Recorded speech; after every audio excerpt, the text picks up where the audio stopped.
Dwi wedi ail-leoli I fewn i'r tŷ, wedi cael gwarad o'r plant a'r cathod. Nawn ni gychwyn eto. Mae'n ddrwg gen I am hynny, dwi rioed wedi digwydd o'r blaen. O fel na ma technoleg ynde. Reit, ein cyhoeddiadau. Y bore coffi trwy Zoom ar fore dy Mercher, fel arfer. A wedyn yn y pnawn, am 2:00, da ni am drio eto I cynnal caffi colled dros y Zoom. Nath ni drio sos dwytha, jyst mwyn trio sut oedd pethau mynd, a nath ambell I berson ymuno gyda ni.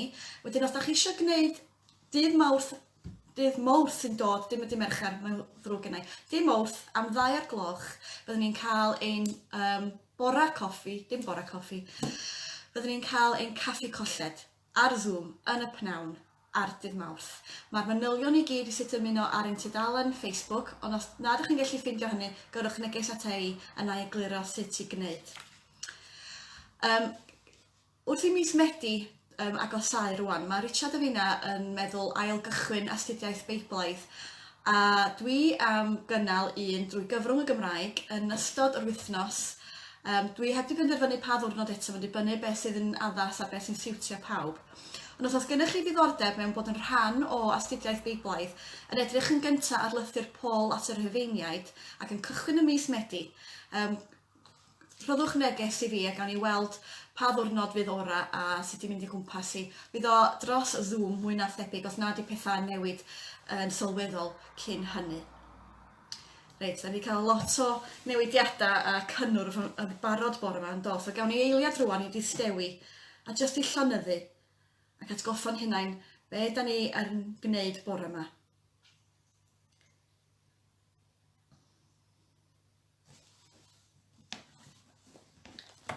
Ein ffocws heddiw bydd gweddnewidiad yr arglwydd ar ben y mynydd. Ac I agor ein myfyrdodau bore yma, dwi am ddarllen jyst chydig o eiriau o ail lythyr Pedr yn disgrifio be ddigwyddodd ar ben y mynydd. Nid dilyn chwedlau wedi ei ddyfeisio'n gyfrwys yr oeddem wrth ysbysu chwi allu'n harglwydd Iesu Grist a'i ddyfodiad. Yn hytrach, yr oeddem wedi ei weld a'n llygaid ein hunain yn ei fawredd. Yr oeddem yno pan roddwyd iddo anrhydedd a gogoniant gan Dduw Dad. Pan ddaeth y llais ato o'r gogoniant goruchel yn dweud, hwn yw fy mab, fan wylid, yn ddo ef yr wyf yn ymhyfrydu. Tystiolaeth cadarn o'r ffaith amdano wyrth ar ben y mynydd. Gadewch ni weddio felly, am I ni gael ein gwedd newid, I adlewyrchu disgleirdeb wyneb yr arglwydd. Wrth I ni gwrdd yma bore yma gyda'n gilydd, ar wahân, ond yn yr un ysbryd, yn enw'r Tad, a'r Mab, a'r Ysbryd Glân. Amen. Cyn seilio'r byd, fe'n diwisodd yng Nghrist I fod yn bobl sanctaidd. Ein dwy ni'n dod yng Nghrist, ger ei fron a mewn cariad. Gras gogoneddus Duw, yn rhad rodd I ni yn yr anwylid. Gadewch ni felly droi at ein gweithred o edifeirwch. I edrych dros yr wythnosydd wedi mynd heibio, I agor ein colonnau i'r arglwydd, gan ymddiried yn ei ras a'i drigaredd. Drwy gydnabod ein pechodau a'n hangen am faddeuant, rwyf yn gofyn I Dduw gymryd y cam cyntaf yn y cyfarfod hwn. Chydig o eiriau o Salm 85. Arglwydd, buos drigarog wrth y dir. Adferais lwyddiant I Jacob, maddeuais gamwedd dy bobl, a dileu ei holl bechod. Tynnais dy holl ddigofaint yn ôl, a throi oddi wrth dy lyd mawr. Adfer ni eto, o Dduw ein hiachadwriaeth, a rho heibio dy ddigder tuag atom. A byddai'n digio wrthym am byth, ac yn dal dig atom am genedlaethau. Ond ni byddwn ein hadfywio eto, mwyn i'r bobl lawenhau y not. Dangos I ni dy ffyddlondeb, o arglwydd, a rho dy waredigaeth I ni. Felly, trigarha wrthym o Dduw. Rydym wedi'n pechu yn dy erbyn. Dangos i ni, o Dduw, dy drigaredd. A dyro i ni dy iachadwriaeth. Bydde di Dduw ein tad fadda i ni, a'n gwared oddi wrth ein holl bechodau, a roddi ni ras a nerth yr ysbryd glân. Amen. Bydde di mi glywed yr hyn a leferar arglwydd Dduw, oherwydd bydd yn cyhoeddi heddwch i'w bobl ac i'w ffyddloniaid, rhag iddynt droed drachefn at ffolineb. Yn wir, y mae ei waredigaeth yn agos at y rhai sy'n ei ofni, fel bod gogoniant yn aros yn ein tir. Amen. Da ni'n troi rwan at yr ysgrythyr amdan ein darlleniadau heddiw. Dwi wedi darllen ychydig o lythyr Pedr yn barod. Na i orffan y ddarlleniad yna cyn darllen yr Efengil.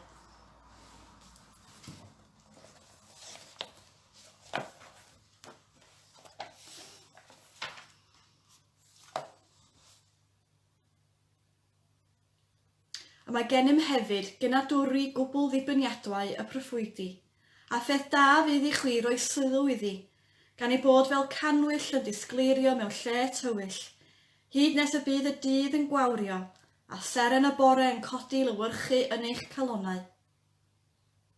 Ond sylwch ar hyn yn gyntaf, nid yw'r un broffwydoliaeth o'r ysgrythyr yn fater o ddehongliad personol, oherwydd ni ddaeth yr un broffwydoliaeth erioed trwy ewyllus dynol.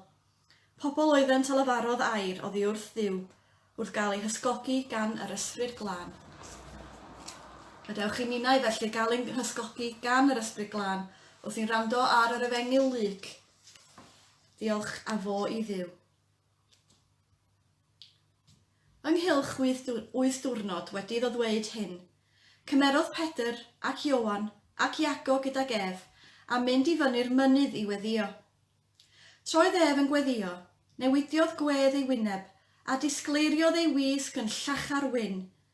A dyma 2 ddyn yn ymddiddan ag Ef, Moses ac Elias oeddent, wedi ymddangos mewn gogoniant ac yn siarad am ei ymadawiad, y weithred yr oedd i'w chyflawni yn Jerusalem.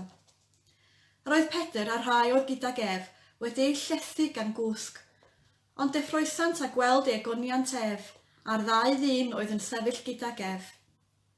Wrth i'r rheini ymadael â Iesu, dywedodd Pedr wrtho, Meistr, y mae'n dda ein bod ni yma.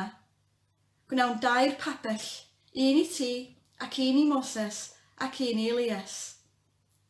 Ni wyddai beth yr oedd yn ei ddweud. Tra oedd yn dweud hyn, daeth cwmwl a chysgodi drostynt, a chydiodd ofn ynddynt wrth iddynt fynd i mewn i'r cwmwl. Yna daeth llais o'r cwmwl yn dweud, hwn yw fy mab, yr etholedig, grandewch arno. Ac wedi'r llais lefaru, cafod Iesu wrth o'i hun, a bydd disgyblion yn ddistaw, heb ddweud wrth neb y pryd hwnnw am yr hyn oeddent wedi ei weld. Grandewch ar yr hyn y mae'r ysbryd yn ei ddweud wrth yr eglwys. Diolch a fo i Dduw. Ffrwyth yr ysbryd yw cariad, a llawenydd, tangnefedd, amynedd, caredigrwydd, hilioni, fyddlondeb, addfwynder a hunanreolaeth.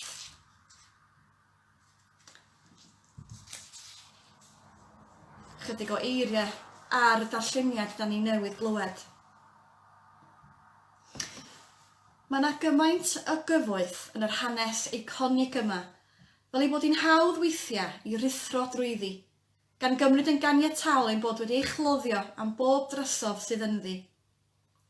Ond mae'r cyfnod bresennol yn rhoi cyfle i ni edrych ar ddigwyddiad rhyfedd, arbennig, sanctaidd a dirgel yma gyda llygaid newydd. Mae ein cyd-destun o hyd yn chwarae rhan mawr yn ein dealltwriaeth o'r ysgrythyr, a mae'n cyd-destun heddiw yn efallai unigryw. Dwi eisiau canolbwyntio nid ar y ffaith o be ddigwyddodd i'r Iesu ei hun, ond yn hytrach ar ymatab ei ddisgyblion a'r ddigwyddiad hwnnw. Yn ei hymateb, gwelwn ymateb digon naturiol a meidrol i'r ddiwiol o'i blaenau nhw. Yn y datguddiad o natur lawn yr arglwydd a'r tystiolaeth nefol i hynny, Sut mae'r disgyblion yn ymateb? Credaf bod yna 3 peth i denu ein sylw. Yn gyntaf, maent yn ceisio dadansoddi'r weledigaeth yn ôl i dealltwriaeth a disgwyliadau traddodiadol a diwylliannol. Yn ail, maent yn ceisio cynnal y ddigwyddiad a'i ddal mewn un lleoliad o dan ei rheolaeth. Yn drydydd, maent yn teimlo ofn a braw. Ac felly, ymateb reddfol y ddisgyblion i'r wyrth yw i ceisio i deall, i ddal a dianc trwy cuddio ei gwynebau. O dan y fath amgylchiadau, mae'n debyg buaswn ni hefyd yn ymateb yn ddigon cyffelib. Nid yw'r air gweddnewidiad efallai yn ddigon i ddisgrifio beth ddigwyddodd, ond yn hytrach y gair datguddiad, oherwydd fe ddatguddwyd diwyoliaeth y Rabbi o Nasareth i'w gyfeillion a wedi bod gydag ef ers y cychwyn, ond eto ddim yn cydio'n iawn yn ei wir natur. Datganiad Pedr cyn mynd i fyny'r mynydd, mae'n amlwg ar ben y mynydd, nid i o na'r ddau eraill wedi deall lawn ystyr hynny. Mae fy nghyd yn deimlad i gyda'r disgyblion. Ein hymateb fel pobl cyffredin yw i trio rheoli beth rydym ni ddim yn ei ddeall, yn tydi. I trio roed o fewn ein cyd-destun ni, ein profiad ni, ein hanes, ein diwylliant, a'r drefn rydym wedi arfer â hi. Mewn gymaint o ffyrdd, mae ein profiad dros y misoedd diwetha wedi ein gyrru ni i ben mynydd uchel, ymhell o'r tir cyfarwydd ac i fyd newydd. Rydym wedi cael ein gwahodd i cerdded gyda'r Iesu ac i fod yn dystion i'w ogoniant a'i wyneb disglair. Mewn gymaint o ffyrdd, mae'r Iesu wedi ddatgelu ei hun tu hwnt ein dealltwriaeth cyffredin ni. Rydym wedi gweld ei ogoniant trwy'r cariad a'r cefnogaeth sydd wedi ein cynnal a'n cymunedau trwy'r argyfwng. Rydym wedi cael y fraint o ail ddysgu, mae nid capal neu eglwys yw'r unig le i cwrdd ar arglwydd. Efallai, mae ein ffydd ni hefyd wedi ei wedd newid yn ddiweddar. Ond rwan, wrth gwynebu y ffordd lawr nôl o'r mynydd, beth fydd ein dyfodol? Yn y cyfnod ar ôl y corona, os fydd na'r fath cyfnod, beth fydd ein ymateb hir dymor i'r dealltwriaeth newydd yma? Byddwn ni fel Pedr yn meddwl mae'r peth iawn i'w wneud yw cyfyngu'r datguddiad yma o fewn bocs arall, i'w labelu'n daclus a creu eilyn arall i'w addoli. Mae'r technoleg cyfoes efo'i holl broblemau, a gwyrth y cyfryngau cymdeithasol, y Zoom a'r e-byst, y Google Teams a'r Skype a FaceTime ac ati wedi profi eu hunain yn allweddol wrth cadw mewn cysylltiad â'n gilydd, a hyd yn oed cyrraedd gynulleidfa newydd, ehangach. Ond mae gan y tech yma ei wendidau, fel y gwelwn ni bore yma, yn does. Cynhalwyd ein gwasanaeth cymyn cyntaf ddydd Sul diwetha ers mis Mawrth, a roedd cael cyd-addoli unwaith eto yn fraint ac yn llawenydd. Ac mwy nag un wedi sôn wrthai faint oedd nhw heb sylwi tan y funud yna maint yr hiraeth oedd ganddynt am yr eglwys a'r cymundeb. Felly, pa ffordd ymlaen gyda'r adnoddau newydd a'r hen traddodiad? Byddwn yn gwrando ar profiadau ein proffwydi o'r Duw anisgwyl, di-cyfyngedig, rhyfeddol, yn cymryd sylw o'i rhybyddion. Neu bydd ganddo ormod o ofn i wynebu'r gweddnewidiad anisgwyl yma a'i gwersi drudfawr. Mae'r her o'n blaena, a'r un efengil yn dal gyda ni i'w gyhoeddi. Mae'r Iesu yw mab Duw, ac ynddo ef y mae bywyd yn ei holl ogoniant. A'r gorchymyn i'w wrando arno. trwy'r holl ffyrdd a chyfryngau mae o'n ei ddefnyddio i'n cyrraedd. Yn olaf, rhaid i mi tynnu sylw i'r weithred gyntaf wedi'r dychwelyd o'r mynydd. Os ewch chi ddarllen ar ôl y darlleniad yna, yn syth bein wedyn, o na iachad o fachgen oedd yn dioddef gyda cythrol. Beth bynnag bydd ein reality newydd, ar ôl ddychwelyd o ben ein mynyddoedd, wedi'r haint erchyll. Mae ein cenhadaeth yn y byd yn gorfod cychwyn gyda'r cred bod iachad yn angenrheidiol ac yn bosib o phob peth cythreilig sy'n ein heintio, nid mond y Covid-19. A fel y gwyddom, mae'r byd yn llawn cythreiliaid a heintia. Hiliaeth, casineb tuag at y gymuned LGBT, tlodi erchyll wyneb yn wyneb a chyfoeth enfawr, argyfwng yr amgylchedd, yr argyfwng ffoaduriaid, a'r holl anghyfiawndera y byd heddiw. Mae'r gorchymyn i wrando ar yr arglwydd yn barhaol ac yn ddigyfaddawd. A mae ganddo'n y newyddion gorau i rhannu gyda'r byd. Mae Duw yn dda, mae Duw yn ffyddlon, mae o'n llawn cariad a gras a thrigaredd. A mewn byd llawn poen a gofid, mae hynny'n newyddion rhy dda i cadw ein hunain. Amen.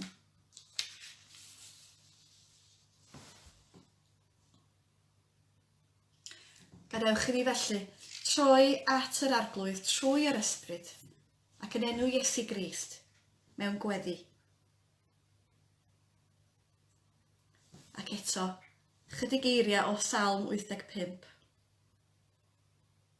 Bydd cariad a gwirionedd yn cyfarfod, a chyfiawnder a heddwch yn cusanu ei gilydd. Bydd ffyddlondeb yn tarddu o'r ddaear, a chyfiawnder yn edrych i lawr o'r nefoedd. Gweddiwn ar y tad. Ar i'r eglwys fod yn un wrth dystio i'r efengil a'i chyhoeddi. Gweddiwn drost ein arweinwyr, yr esgopion, yr archdiaconiaid, a'r holl offeiriaid sydd yn gweithio yn deyrnas yr arglwydd. Gweddiwn arna ti ein tad, o Dduw, trigar ha. Gweddiwn am heddwch, a sefydlogrwydd i'r holl bobloedd, a thros arweinwyr y cenhedloedd. A chofiwn heddiw yn enwedig amdan y bobl sydd yn diodda yn Beirut yn y Libanws ar ôl y ffrwydriad. Gweddiwn am bobl yn y Gweriniaeth Siec ar ôl y tân yn y bloc fflatia, ac yn yr India am y damwain awyren. Ac wrth weddio am heddwch, cofiwn ei fod ein 75 mlynedd ers Nagasaki a Hiroshima. Gweddiwn dros heddwch y byd. Heddwch wedi seilio ar cyfiawnder.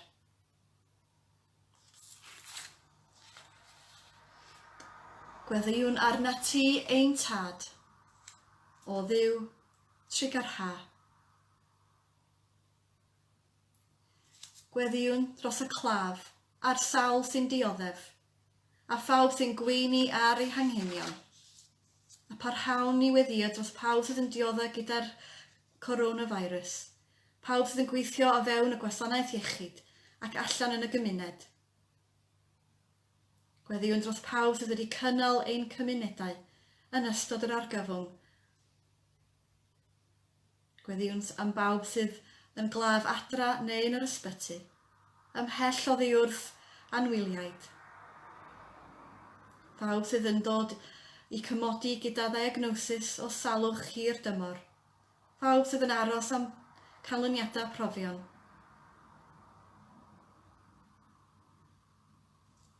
A phawb sydd yn galaru drostynt. Gweddiwn arna ti ein tad, o Dduw, trigar ha.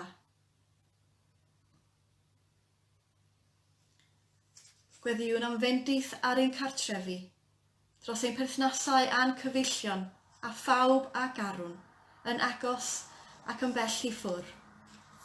Gweddiwn dros bawb sydd yn chwilio am gartra ddiogel, yn ffoi o ddiwrth rhyfel a trais a newid hinsawdd. Gweddiwn o rai sydd yn di-gartra, neu rhai lle mae cartra ddim yn ddiogel.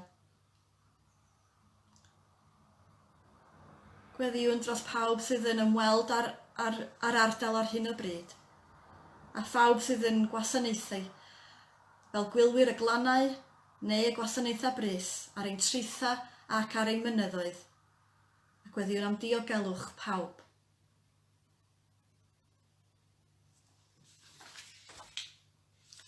Gweddiwn arna ti ein tad, o ddiw trig ar ha. Ac yn olaf cyflwynwn ein hunain, a phawb y gweddiwn drostyn ti garedd a nodded Duw, a cymerwn eiliad rwan, i ddod ger bron yr arglwydd pawb sydd yn ista ar ein colonnau.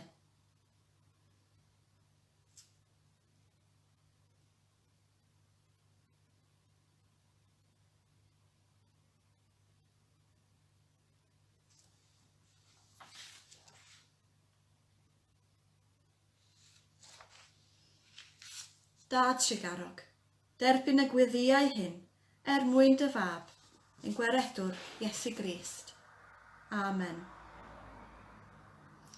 Bydd yr arglwydd yn rhoi daioni a'n tir yn rhoi ei gnwd. Bydd cyfiawnder yn mynd o'i flaen, a heddwch yn dilyn yn ôl ei draed. Amen. A gyda'n gilydd, a gyda brodyr a chwiorydd a draws y byd, dwedwn gyda'n gilydd gweddi'r arglwydd. Ein tad, yr hwnnwyd yn y nefoedd, sancteiddier dy enw, deled y deyrnas, gwneler dy wyllus, megis yn y nef, felly ar y ddeiar hefyd.